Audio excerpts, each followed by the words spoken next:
So what's that tone where it goes? The hi-hats? Yeah, but that I don't know, rhythm. That rhythm right there. Oh, is there a name for I that? think it's just swing. That's swing. Yeah, So it's like, give me a swing and C. Mm-hmm. And then the bass player's just like, boom, boom, boom, boom, boom, boom, boom, boom, boom, boom, boom, boom, boom.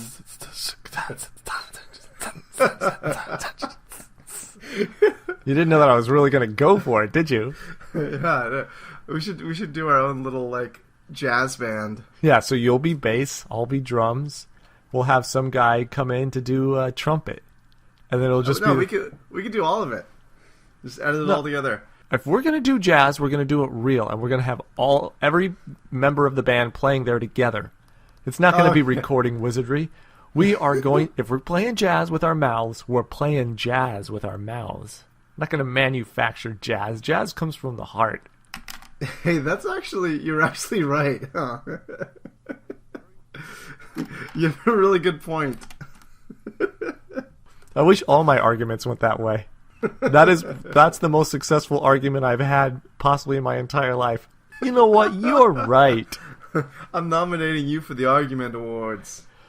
That's a way to make people feel better about themselves. Let them not just win the argument in that where you're like, okay, we'll do it your way. Let them really win. Stand up and cheer for their argument.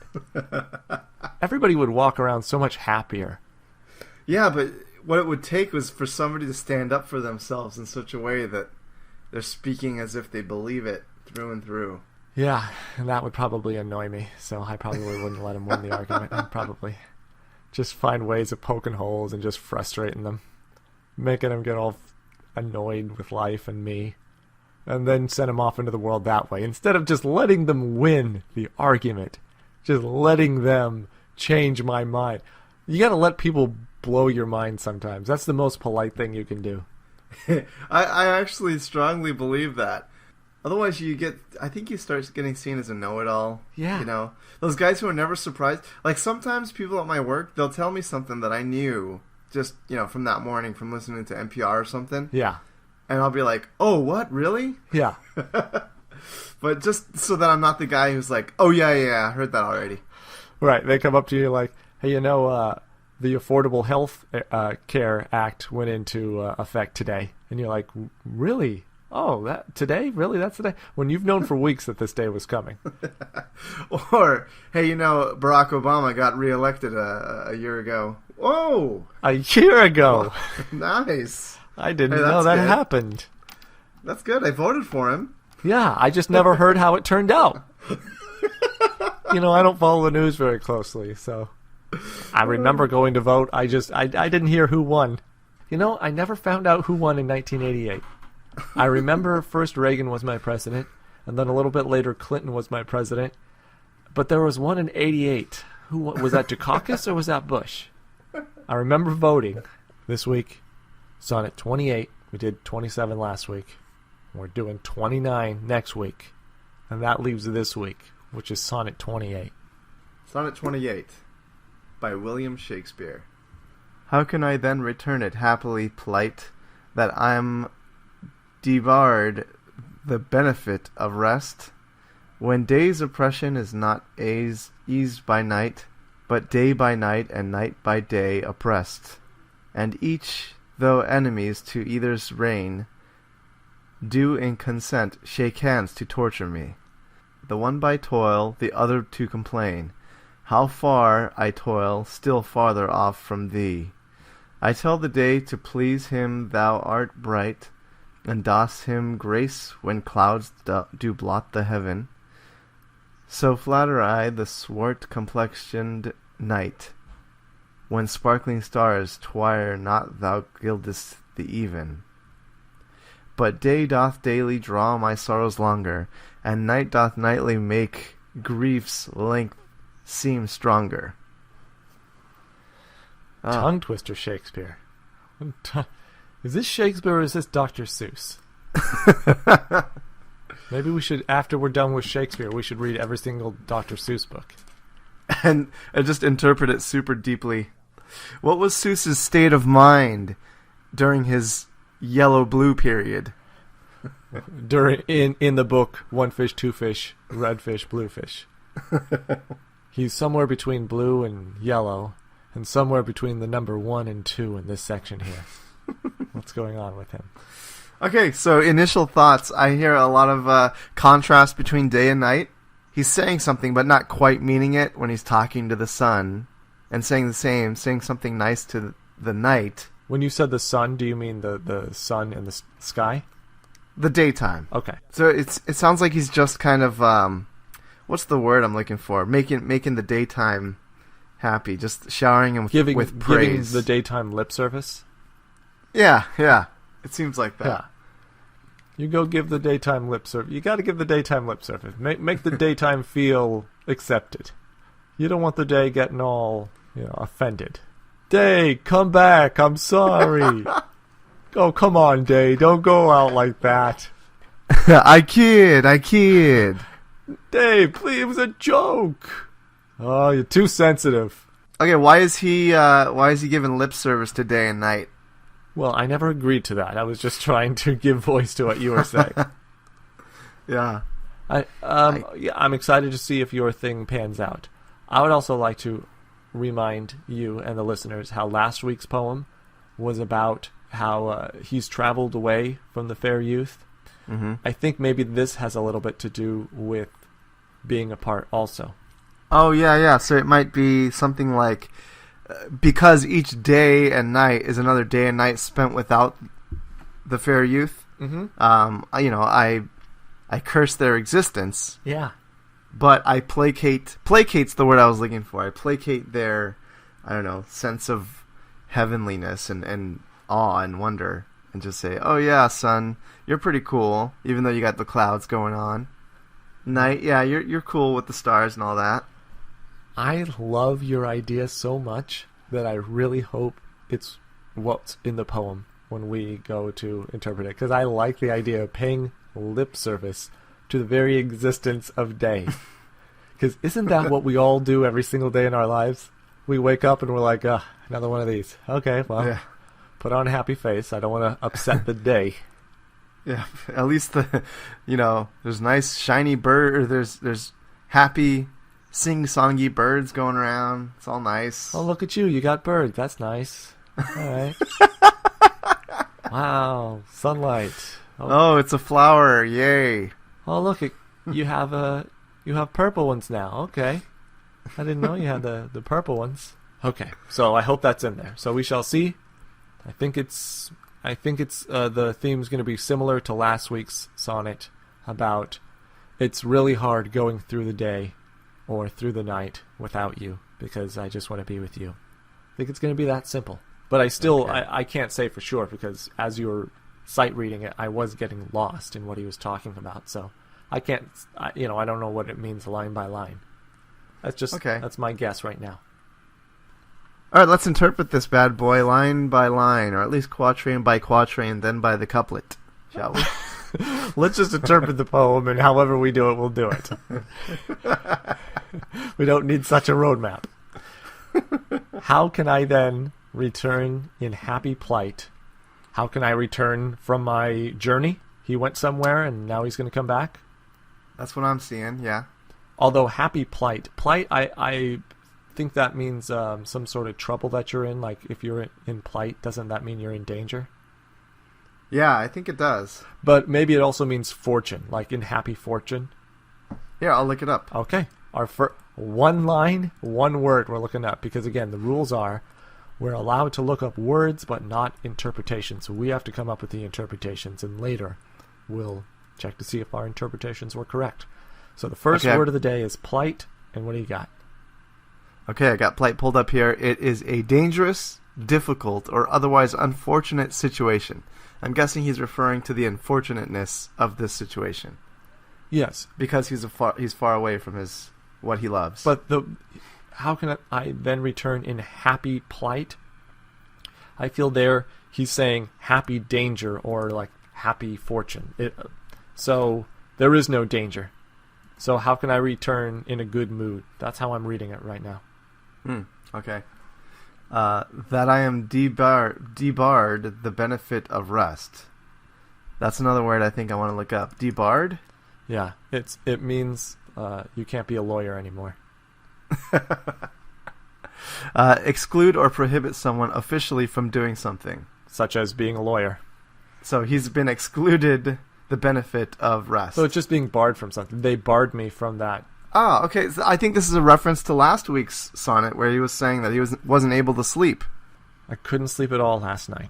Tossed my pillows. I don't know, there's some song for that. When day's oppression is not eased by night, so when I don't get a good night's sleep and my day was hard, when day's oppression is not eased by night, but day by night and night by day oppressed. So day is oppressed by night because I didn't get a good night's sleep, so therefore I'm dragging my butt around during the day, and night is not made any better by day because I'm so weary during the day that somehow that's keeping me up at night. So they're oppressing each other. So my entire life it's just falling apart right now. I'm falling apart. It really sucks. And each, though enemies to either's reign, so day and night are fighting each other. So you are right about day and night being personified in this. They're characters. They're anthropomorphized. Yes. Day and night. Day versus night. Let's see who's going to win, folks. On Mike and Scott, read a poem. Let's see what happens next. And each, though enemies to either's reign, do in consent shake hands to torture me. So they team up to torture me. I just got an image in my head of in WWE in like SummerSlam. There's just a guy in a sun suit and a guy in a moon suit, and they're fighting each other. Then I show up, or Shakespeare shows up, and the two who are fighting look at each other. They grab hands, and then they double clothesline Shakespeare. They're coming after Shakespeare. Or you. I like how at first it was you in the ring. And then the feather goes flying.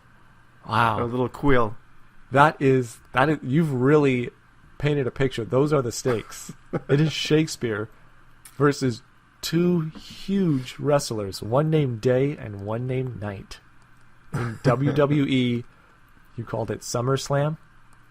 I'm guessing that's some big wrestling event? Yeah. Did you watch last year's SummerSlam? No, I haven't seen any wrestling events since it was called WWF. So they had a WWF SummerSlam back then? Mm-hmm. And they still have one today? I believe so. I think it was always like the biggest event. Well, what is WrestleMania? WrestleMania is what it used to be, is where they were all together. I mean, there's a whole bunch of events throughout the year, so I think that's just another event. But like, there's cage matches and stuff too. WrestleMania, I think, was where you have 10 to 15 wrestlers all in the ring, and they have to throw each other out, and the last one in the ring is the winner. Man, think how much tickets are to that one. All your favorite people are in there at once. People have to be going crazy when they're there. WrestleMania, and then what's SummerSlam?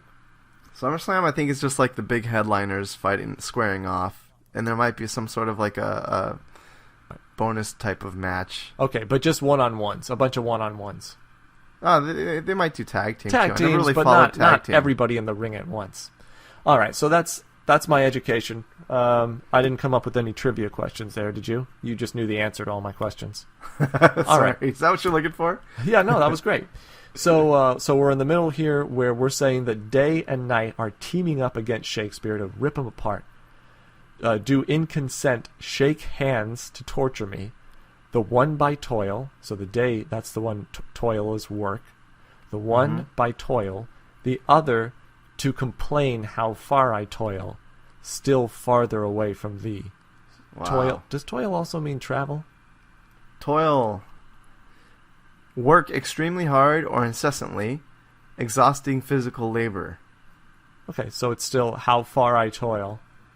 So maybe traveling is his work right now. Every day he has to travel for some reason.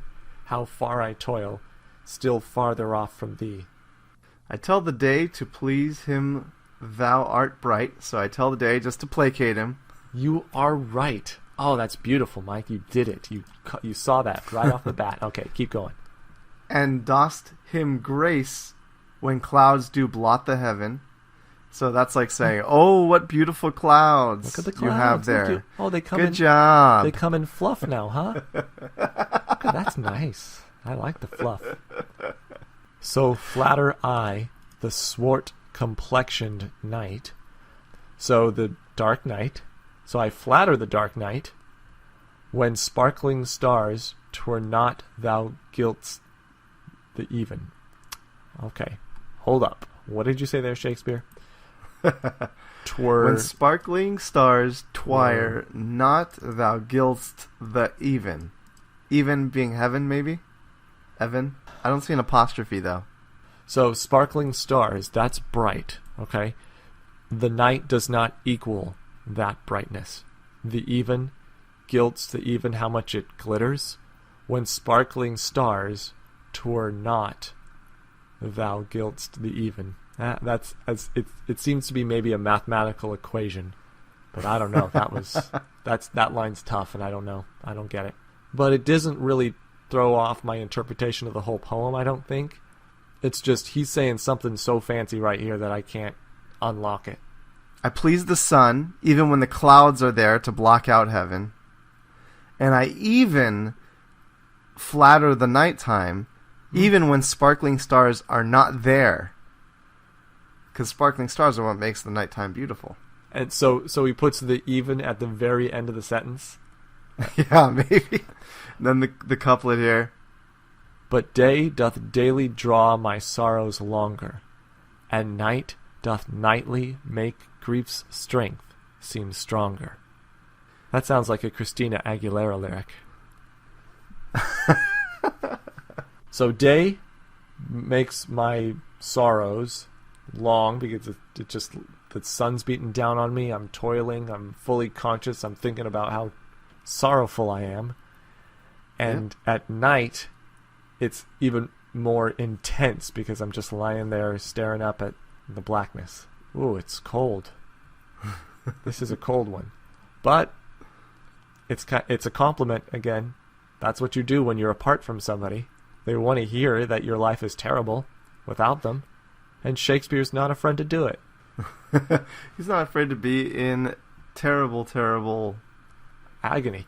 If you were to go on a trip tomorrow for business and you were separated with your wife for, let's say, 2 weeks, would you talk like this on the phone with her? Would you say, oh, I miss you so much. I can't even work during the day anymore. It's just so I'm so beaten that I can't fall asleep at night. I'm staring up into the blackness thinking of you. Everything is lost without you. Would you say that in the middle of your business trip? I'd pepper it into conversation here and there. Here and there. It would make her feel really good when you did pepper it in. Yeah. But, you got to make it seem like you're not trying. So you can't just drop it like, hey, here's a poem that I wrote about you last night because I was tossing and turning. So you're saying that Shakespeare is wrong here, that this whole poem is a mistake? Well, maybe back in the day when this is the only way they communicated. Or this is the most romantic way to communicate. Now, maybe I might just, shoot her a tweet or something. You said that back then this was the most romantic way to communicate with somebody. Now you think the most romantic way to communicate with somebody is a tweet? That is the most romantic way? Yeah, a public confession of love. 1600s sonnet equals modern day tweet on the Mike scale of romance. Yep. All right. You're simplifying it. Yeah. But, you got to fit it into 140 characters, and you're right. If you could shove all of this, you've convinced me.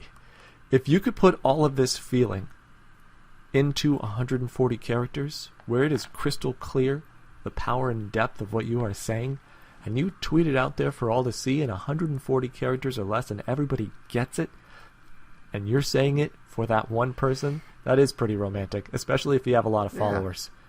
Yeah. If she's your only follower, it doesn't mean as much. That's true. Yeah, you got to be famous. You got to be popular. Internet popular. Internet popular. That means thousands. If you think about it, back in the day, sonnets, I mean, Shakespeare's really following a rigid form here. I wonder if the story of the guys who invented the sonnet form mirrors exactly the story of the guys that invented Twitter. Yeah, exactly. Or Facebook. Yeah. They should make a movie just called Sonnet. Yeah, and originally it was this thing. It was the Petrarchian sonnet. I think that's maybe another form of sonnet. And then that's the MySpace. And then the Shakespearean sonnet comes along, and it's way more popular. Crazy, modern, hip Shakespeare comes along. But it's invented by those twins. Remember those twins who were on the rowboating team in the movie? Did you see The Social Network? Oh, I didn't see it, no. Oh, well, you strolled into this riff pretty confidently for not having seen The Social Network. What did you think you were going to get accomplished? I know the concept. Oh, you know nothing. You need to see that movie. Okay. It's dramatic, right? It's dramatic. There, that's all we're looking for. Back to the sonnet. I think we've done it already. Do you feel that we've done it already? Yeah. I do. So should we do the final read-through? Sure. So we got it if you're right about that last one about I even do this, and I hope you're right. But that's still the only line where I don't feel completely... the wording is so strange. So he says he's telling the sun, he's telling the day that he's all nice and bright, even, when the clouds are there to block the heavens, and he's telling the night, hey, you look all cool, even though there's no stars. But why? Why placate the day and night? Why give him lip service? Maybe they'll be kinder to him? That's a good... Yeah, that's a good... that you might be right there. Because he's saying, they really torture me, and it sucks. And they're torturing me even though I'm saying, hey, you're nice and pretty. Day. Mm-hmm. I wonder if it's anything like the Elton John song where he says, Mona Lisas and Mad Hatters, sons of bankers, sons of lawyers, turn around and say good morning to the night. Is that like everybody's on equal footing when it comes to the grand scale of life? And that was a beautiful interpretation. Which makes me think that, you know what we should do from now on after we're done with Shakespeare? Interpret Bernie Taupin poetry. We'll only do Elton John songs because there's only so many of them, but there are a lot of them. There are more Elton John songs than there are Shakespeare sonnets. I think he has over 150 songs. He has 20 albums. 20 albums? I mean, I'm just guessing, but in the 70s he was coming out with like 2 a year. And then he put some out in the 80s, not so many in the 90s, but then in the 2000s he's put out maybe another 5 or 6. So I think when you add up all those years, I think it's over 20 albums, and I think there's over 10 songs each, which would equal 200. So I think he's somewhere between 200 and 300, maybe more. This is a trivia question. Yeah, that's a good one. He's got to be breaking records. What kind of records do you think he's broken? I'm going to guess he has solo artist records like... Maybe... Oh, no, I just figured out the record that he has. He has the number one single of all time. Oh, number one grossing? No. However, I think Billboard used to calculate it. He has the number one single. I think... That's a pretty nice record. I think the one before that he was White Christmas, because it plays every year. And yeah. But then is when it Candle in the Wind? It is Candle in the Wind, the Princess Diana version. And that was the number one song? That was the number one song because not only did they play it on the radio a lot, it sold a lot of singles because all of the money went to Princess Diana's charity. Wow. So you wanted to go final read-through to make sure we're not missing anything? Yep. So it's always good. All right, so we'll read the actual lines and see if it all lines up with our theory. You got to please the night and the day. You gotta go out there and please the night. What an inspiring speech. All right, boys. That'd be We've great. made it this far. One more game and we're champions. But forget about that. And forget about the fans. And even forget about yourself. I want you to go out there and play tonight for the night. What are you looking at? What are you up to? Oh, I'm trying to figure out the name of the actor from Any Given Sunday. Al Pacino. Al Pacino, yeah. I want to hear Al Pacino give this speech that you're giving. I can't believe how far we've come. It's like I'm seeing you devolve in front of me. There was one week where you said, "Hey, do you remember that movie where Al Pacino was the football coach?" And I said, "Any Given Sunday," and you were like, "Yeah." And then you started talking about that speech. The very next week, I made another reference to that speech, and you said, "Oh yeah, what was that movie?" And I said, "Any Given Sunday," and you said, "Weren't we just talking about that movie?" And I was like, whoa, I can't believe that he forgot that we were talking about Any Given Sunday, and he forgot the name of the movie. And now, here it is, about a month and a half later, and I knew the name, I knew the movie, I forgot the actor. I hear clicking on the keyboard, I'm like, what's he looking up? He's looking up the name of the actor, which was the original piece of information that he knew.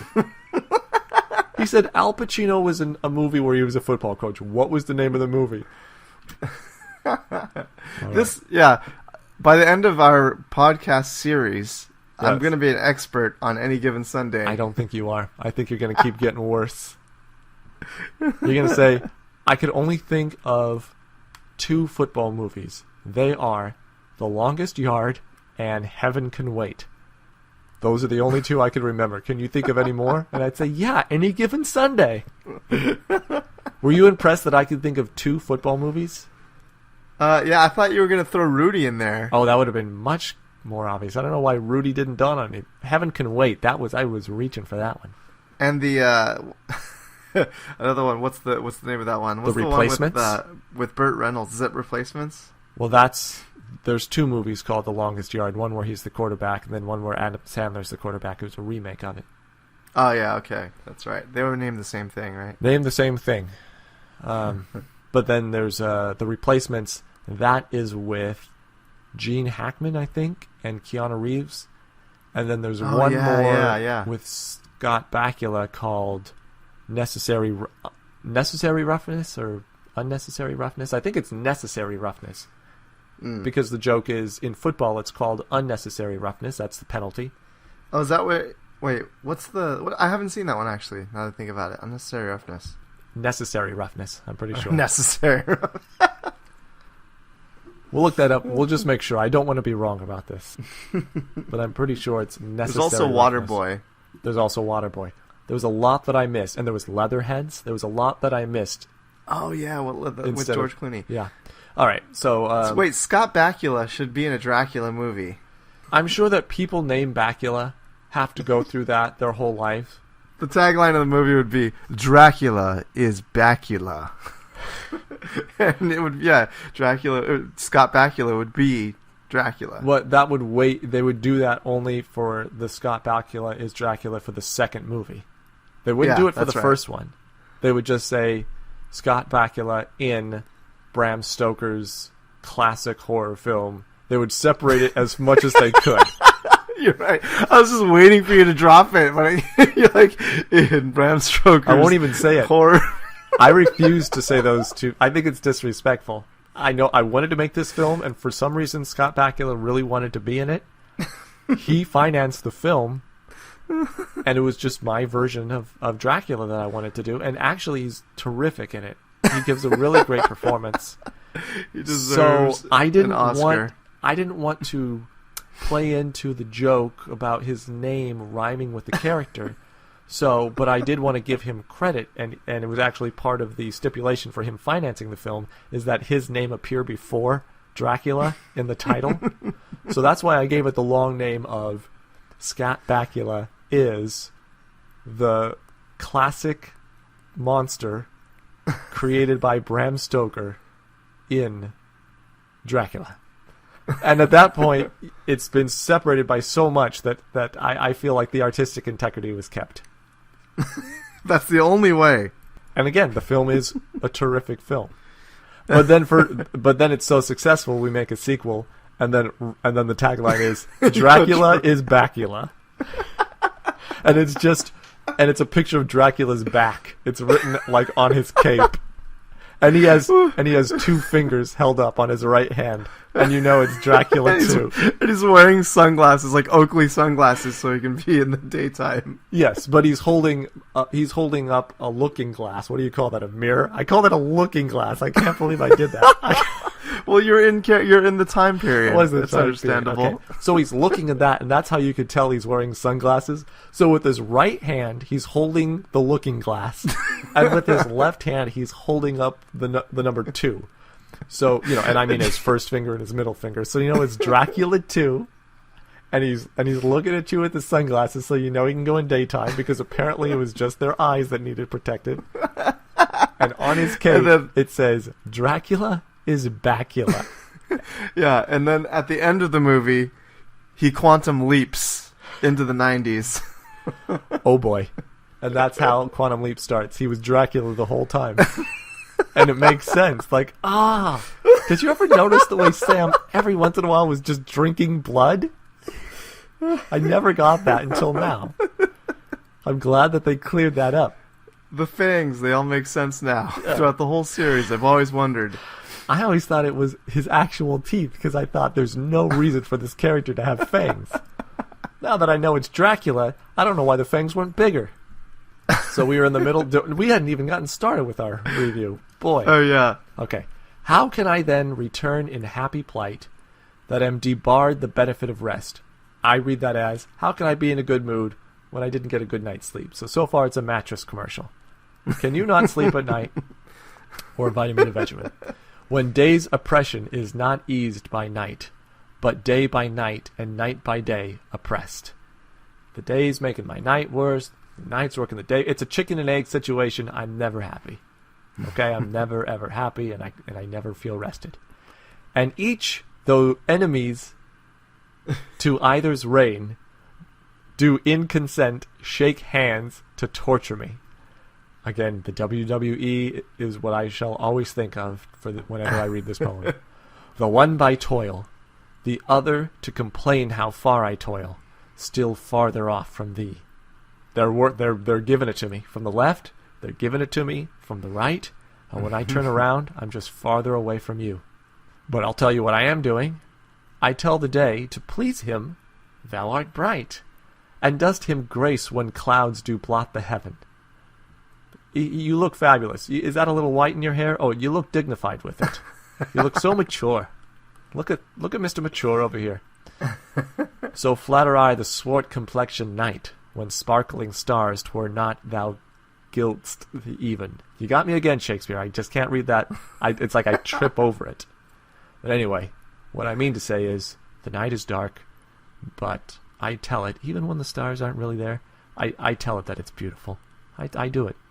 Even though it tortures me, I'm going to do it. But day doth daily draw my sorrows longer, and night doth nightly make grief's strength seem stronger. The days are making me sad. It's really the night that gets you. I got to struggle through the day to get to the night, which is even worse. Oh, that's terrible. That sounds really, really torturous. Well, yes. This is Shakespeare on the couch to his therapist. This is Portnoy's complaint. With a black eye from wrestling the sun and moon. So the day and the night have been beating me up, and I don't know what to do about it. I tell them that they're nice. That's exactly what this poem is saying. So do you think we missed anything, or do you think this is exactly what we're going to find in the interpretation? I have a strong feeling about this. So strong, in fact, that if we're even the slightest bit off, it's an instant B. An instant... Well... What if it's just that sparkling stars 'twere not thou gilt'st the even? What if it's just that line? Well, that's, on a relative scale, that's the most complex idea in this sonnet. Yeah? So, yeah, I'll give us, if we screw up on that, maybe an A-. A-, okay. Yeah. But if we got that one right, then we got to get extra credit points for this one. Yeah. We got to get an actual A+. Uh-huh. Okay? Ooh, stakes are high, folks. You're not going to want to miss this. We'll be back on Mike and Scott Read a Poem.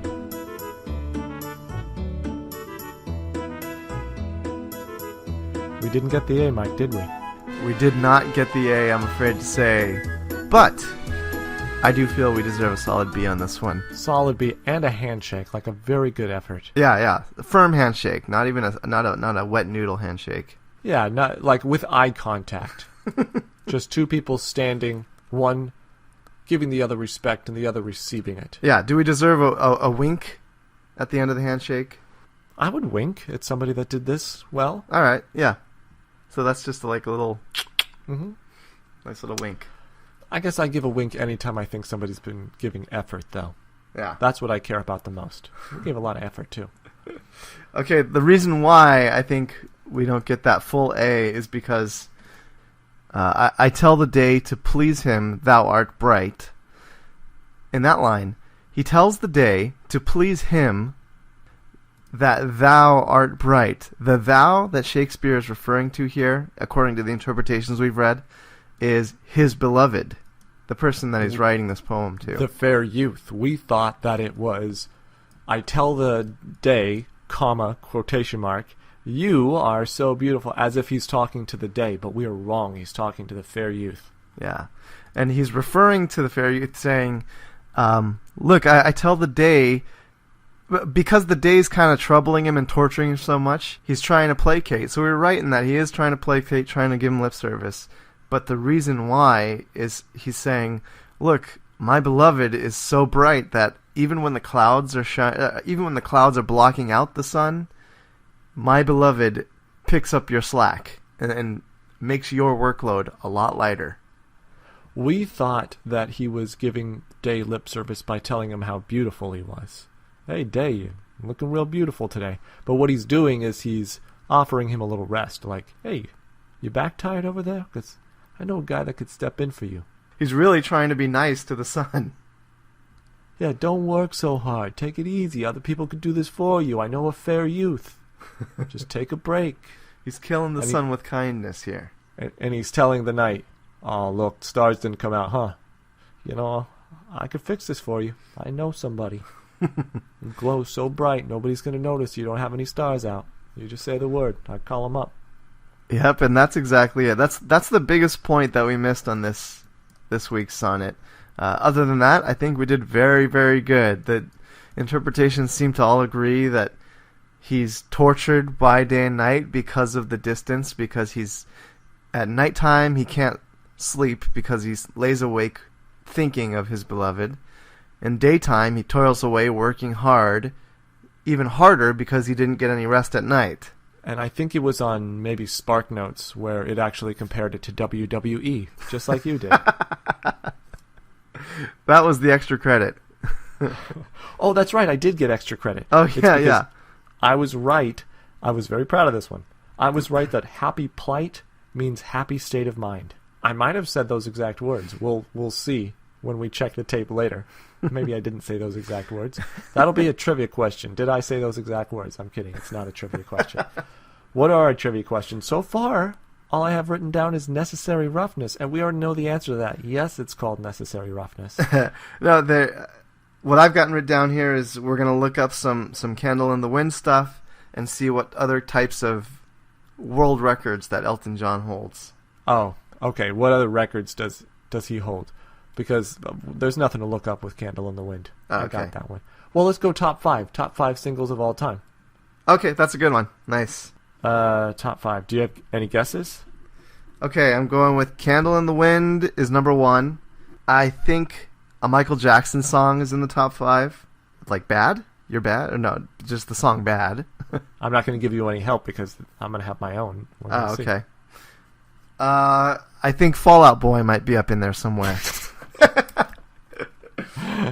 Probably U2 has a song, right, in there, do you think? So you have U2, Michael Jackson. I guess I'll go with artists. Candle in the Wind. Artists Okay. in the top 5 songs, or singles of all time. Okay. So So you have 3, so you just need to pick 2 more. now I'm overthinking You don't it. have to. Billy Joel, I'll throw him in there. Billy Joel. Queen, I'll throw Queen in there, I'm not sure. Candle in the Wind, which I know is on there. Billy Joel, I know that he doesn't have one on there. U2, I don't think has one on there. Michael Jackson, pretty sure he does. I think it's Thriller, so I think it's Candle in the Wind, and then I think it's White Christmas. Okay. I think that's number 2. Number 3, yeah, I'll go with Thriller. Number 4, I don't know. I'll go with Respect. Aretha Franklin? Yes, and number 5, I'll go with maybe a Rolling Stones song. The most obvious one there is. Oh, Satisfaction. Okay. I don't know that the list is anywhere close to being right. We'll see. We'll see if I have any of them right. So we're going to look up the top 5 singles of all time. I also don't know how you look that up. I don't know what it's based on. So that'll be another part of we'll see the Billboard top.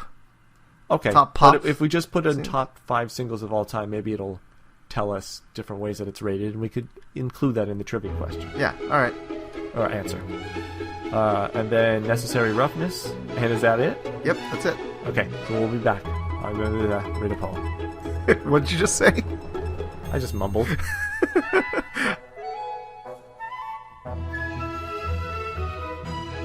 So the top 5 Billboard songs of all time is different from the top 5 selling singles of all time.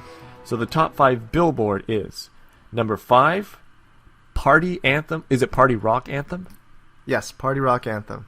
By? LMFAO, featuring Lauren Bennett and Goon Rock. Coming in at number 4. How Do I Live? Leanne Rimes. Number 3 on the Billboard Top 100 Singles of All Time. Number 3. Mac the Knife, Bobby Darin. Number 2 on the list of 100 Billboard Singles of All Time.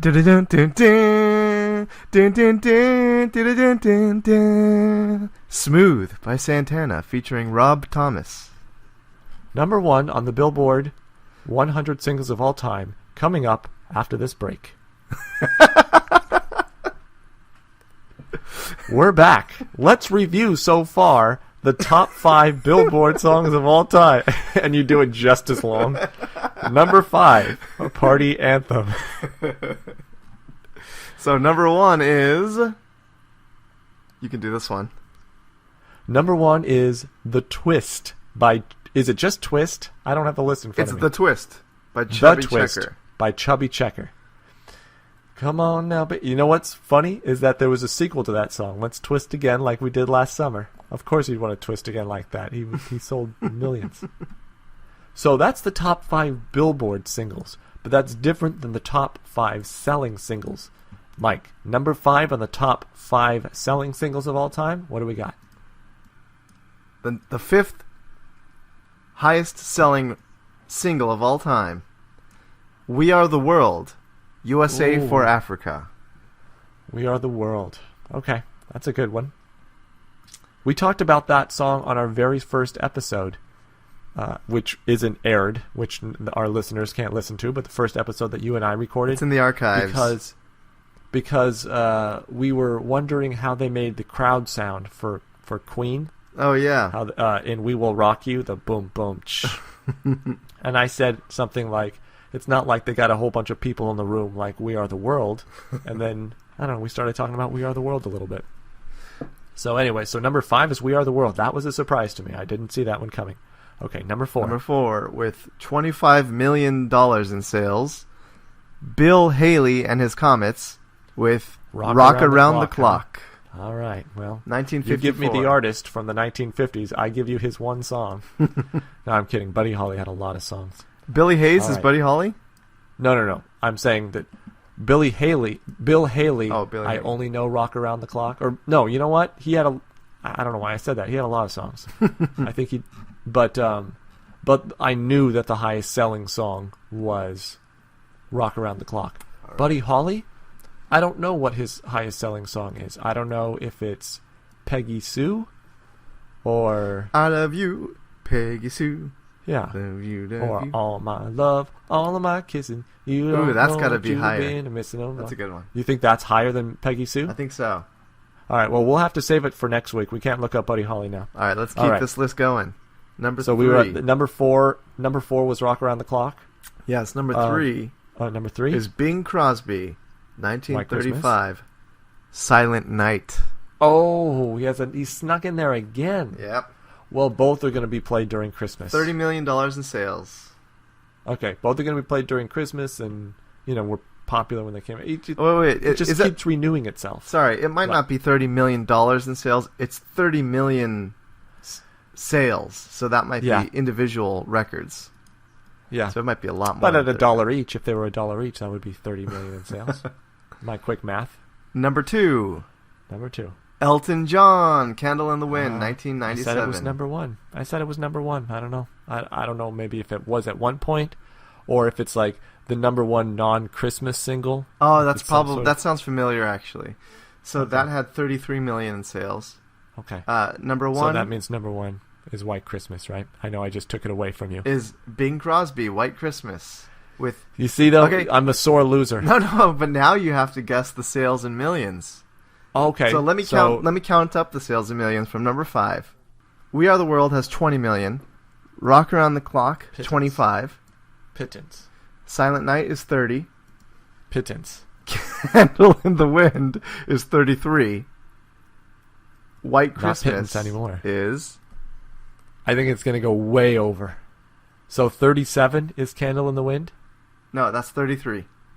33. Well, I think it's over 37. I'm going big time. I'm going 41. Oh, so close. What is it? 50. Oh, I knew. You were right to I was think originally going to go 48. I was originally going to go 48, which I think would have garnered a lot more respect from you. Okay, do you own a copy of White Christmas? You or your Zero copies. mother or father? I don't. Well, maybe my mom has one on some compilation CD. I can't promise you that. I can but guarantee I that can my promise you parents one have thing. at least one copy of White At least Christmas. one. Well, my girlfriend has at least one copy of the movie, which has the song in it. Oh, that counts. It does that? No, it doesn't count. Not towards the single. I guess it doesn't, yeah. All right, so I looked up Necessary Roughness. I was right. What a letdown at the end. That was the last new piece of information to share in the entire show. The whole rest of the show will be wrap up, and it just in a flash it was gone. Necessary Roughness. The crowd was on the edge of their seat. They knew the whole time. When is Scott going to tell us the information about necessary roughness or unnecessary roughness for those people listening that don't know the name of that movie and TV show, which I'm guessing is very small. Wouldn't you think? Necessary Roughness? Of the people who listen to the show, don't you think they've all heard of the movie Necessary Roughness? Well, that's because All we're three going to people. call them up before the show airs to tell them to watch the movie so that they're prepared when they listen to our podcast.